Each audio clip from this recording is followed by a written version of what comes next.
bodoh sekarang ini. Muka diglowingin, bibit diglowingin, hati glowingan dulu. Bisa mesin salon, amplas. Kerjaan sawah ya, bisa apa saya gini nih sawah ini bilang lagi. Itu jangan balik itu. Akan datang suatu masa nanti kepada umatku mereka akan lari dari ulama dan ahli fikih. Coba, ibu usianya berapa? Usia umur 33. Ibu pertama kali sholat umur berapa? 2 tahun sudah sholat. 2 tahun sudah belajar sholat. Yang normalnya ibu melakukan sholat normal sesuai dengan aturannya umur berapa? 7 tahun. Sekarang 33. Berarti umur ibu melakukan sholat sudah 26 tahun. Betul. Betul. Oke. Allahu Akbar. Apa yang betul? Allahu Akbar. Apa yang betul?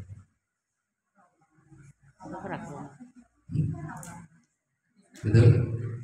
Sampai ke hati dari mata bisa. Begitu Allahu Akbar, Allah yang Maha Esa. Kenapa tangannya begini?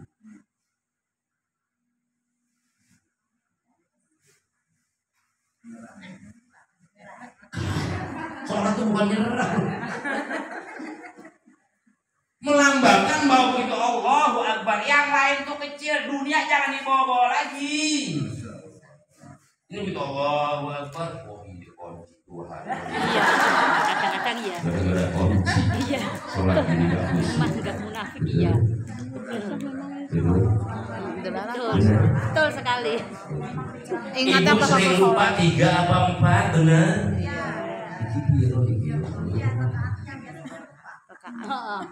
Ini udah berapa? Kenapa ibu jadi lupa? Kurang fokus. Kenapa ibu gak konsen? Banyak pikiran. Saya kejar. Hati-hati sama orang surdit lebih jatuh. Iya pikiran. Kenapa muncul sendiri? Nggak mungkin muncul sendiri. Banyak masalah. Bu, di saat sholat itu ada satu setan yang namanya walhan. Yang mengganggu. Inna dzurriyyata syayatin is'atun kata Rasulullah. Sesungguhnya anak cucu setan ibu ada 9. Salah satu yang namanya walhan. Tugas si walhan mengganggu orang yang sholat. Walhan. Tahu. Nah, bisanya kita sholat dengan baik. Bu, sholat itu ada 4 jenis ya. Ada sholat secara syariat, ada sholat secara thariqah, ada sholat secara hakikat, ada sholat secara makrifat. Ini wajahnya. Ya, untuk sampai pada sholat makrifat jauh.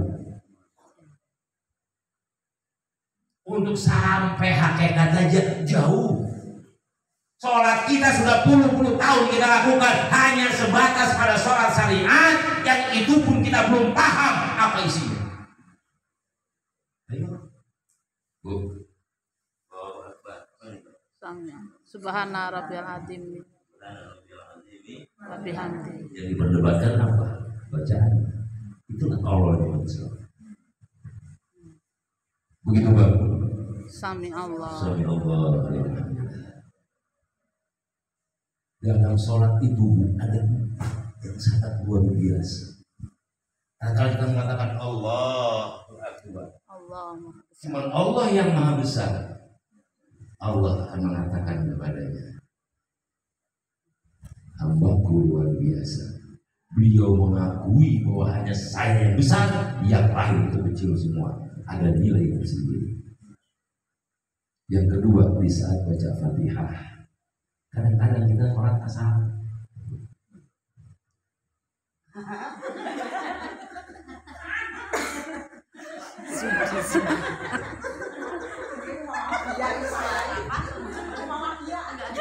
Kupingnya aja nggak dengar, nggak ngerti apa yang dibaca. ilmu sholatnya belum dipahami, belum dipelajari. Dalam sholat itu ada 4 rukun kauli yang wajib terdengar oleh telinga kita, kecuali yang budak. Tidak paham bagaimana bahasanya itu. Mana itu rukun kauli? Allahu Akbar, wajib terdengar oleh telinga kita. Yang kedua bisa baca Fatihah. Sampai iya karena Berdua, iya. wa iya karena sampai ke dalam hati. Ya Allah, hanya kepadamu kami menyembah. Dan hanya kepadamu kami memohon pertolongan. Hanya kepadamu kami memohon ya Allah. Kita cuma umat kami kayak dukun kalau itu bisa selesai. Sholat yang kita lakukan targetnya adalah cepat selesai. Ayo jujur sekarang. Ya pantas saja hidupnya kayak gitu-gitu aja. Bikin kasur, dapur, sumur, dapur, kasur, begitu aja. Jujur bu. Tuh, yang ketiga di saat baca at-tahiyat akhir, at-tahiyatul mubarakus shalawatut thayyibatul. Assalamualaikum warahmatullahi wabarakatuh. Assalamualaikum warahmatullahi wabarakatuh. Bu, apa yang Allah lakukan di saat ibu sedang sujud?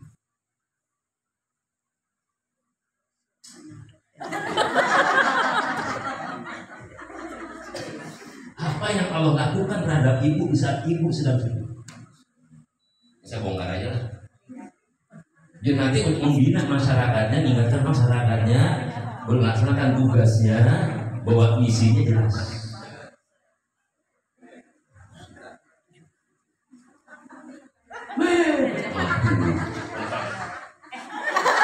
Jangan gitu ya, Ibu bilang astagfirullahaladzim, nggak sampai ke hati, Bu, belum tentu diterima Allah istighfar itu.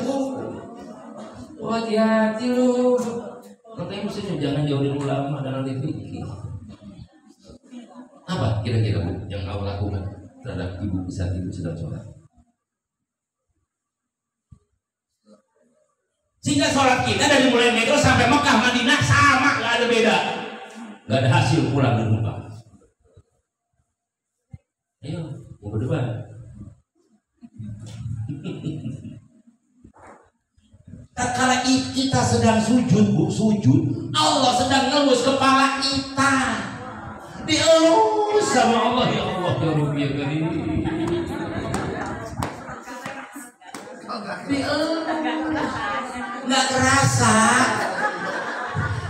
Berarti man sholat ibu belum rasa. Apa kata Allah? Hai hambaku yang solihah, apa gerangan yang kau butuhkan dalam hidupmu, mintalah saat itu padaku, pasti aku kabulkan.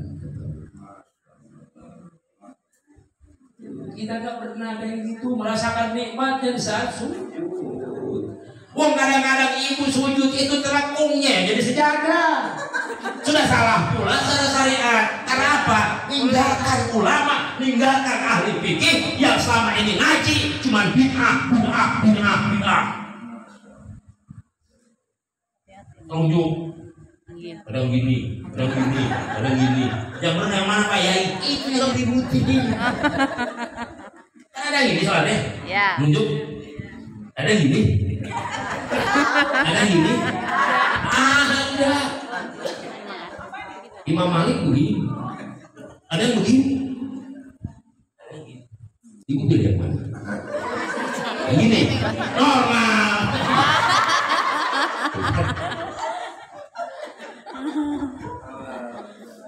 Aku tak muter-muter gini. Yo enggak, aku mah sholatnya piye nek ngene iki. Tuh saat aku sujud dilulus oleh Allah. Gimana ibu dilulus sama suami ini sebenarnya aku merinding dulu. Tak tahu Pak. Yang merah-merah sebuk. Ini wajah COD. COD-an. Terus check out. Sajember kelihatan. Kenapa saya ngomong kayak gini Bu? Kenapa saya sampaikan ini? Saking sayangnya, saking cintanya saya sama ibu-ibu semua. Cinta yang sebenarnya bukan untuk memiliki. Alhamdulillah. Kepengen saya ini bareng-bareng nanti masuk surga ya Allah. Amin ya Allah. Belum tentu suami ibu ngecek masalah ini, belum tentu. Pernah dicek bacaan sholatnya sama suami? Enggak. Lu sana tahu apa? Lu sudah tahu. Kok mau sih? Dingin lu orang tahu apa? Di saat ibu sedang tahiyat akhir, apa yang ibu lakukan? Apa yang Allah lakukan itu? Wah, oh ini bongkar ini. Apa yang Allah lakukan di saat ibu sedang tahiyat? Jelas gak ada yang tahu.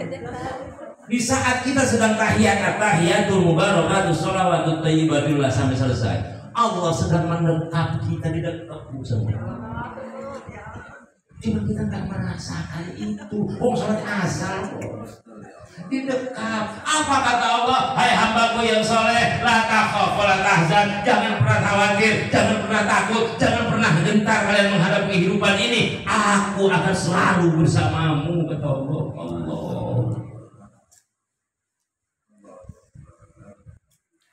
Ngaji terus sih kayak begini.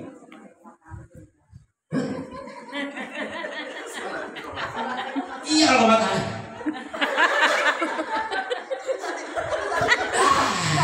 Kata mereka ini ngopor, ini salaman minum ngopor orang ini.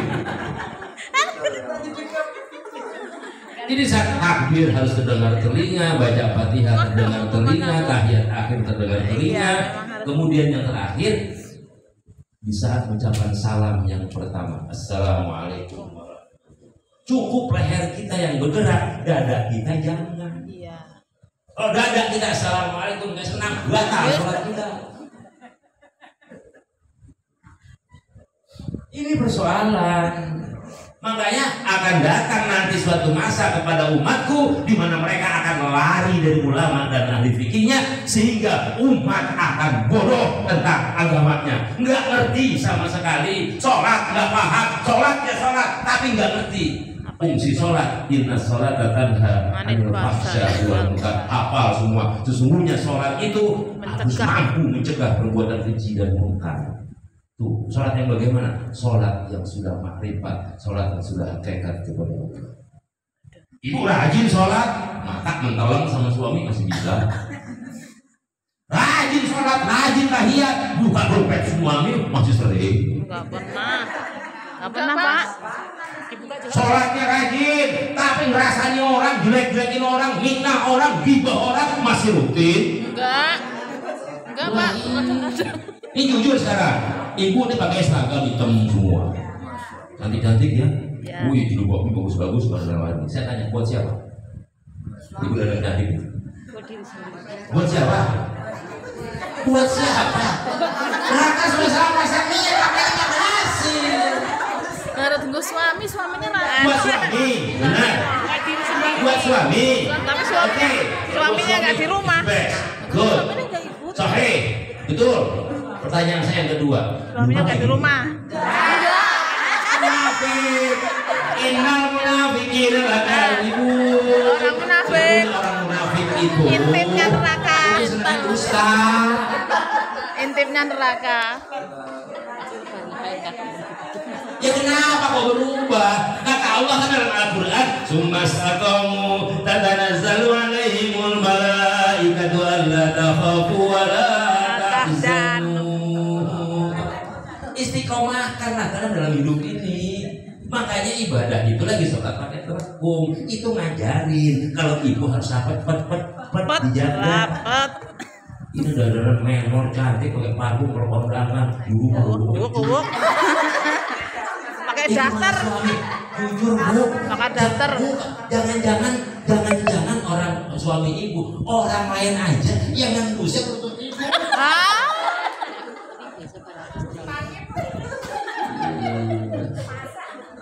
Ini dulu waktu gadisnya nggak kayak gini badannya. Jadi, tuh, nggak kayak gitu kan?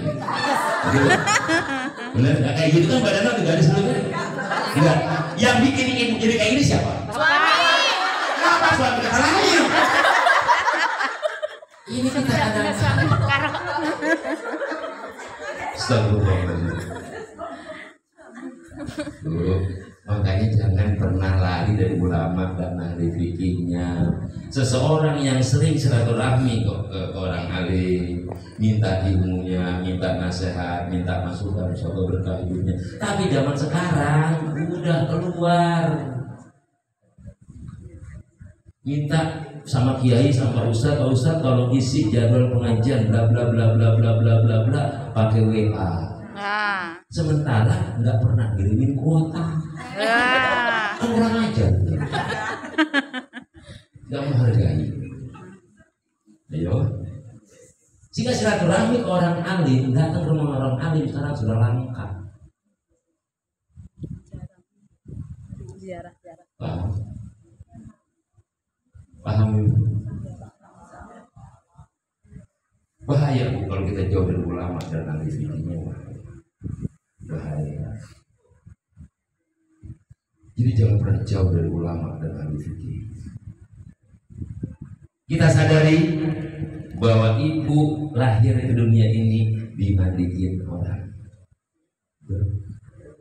Nanti kita mati pun kita akan dimandikan oleh orang lain. Jangan sombong, jangan bangga. Punya HP Androidnya sombongnya setengah mati. HP saya baru. Begitu melihat punya orang lain, wih, kalah HP saya. Wih, HP-nya Pak Ustadz iPhone. Wah, sadar di situ kita. Bahwa di atas langit masih ada langit. Nah, bisanya kita punya hati yang tulus, hati yang ikhlas. Bu, itu punya jaga. Sekarang ibu dikumpulkan di sini, saya tanya nih, biar Mas Haris paham, biar gue paham. Ibu diundang ke sini terpaksa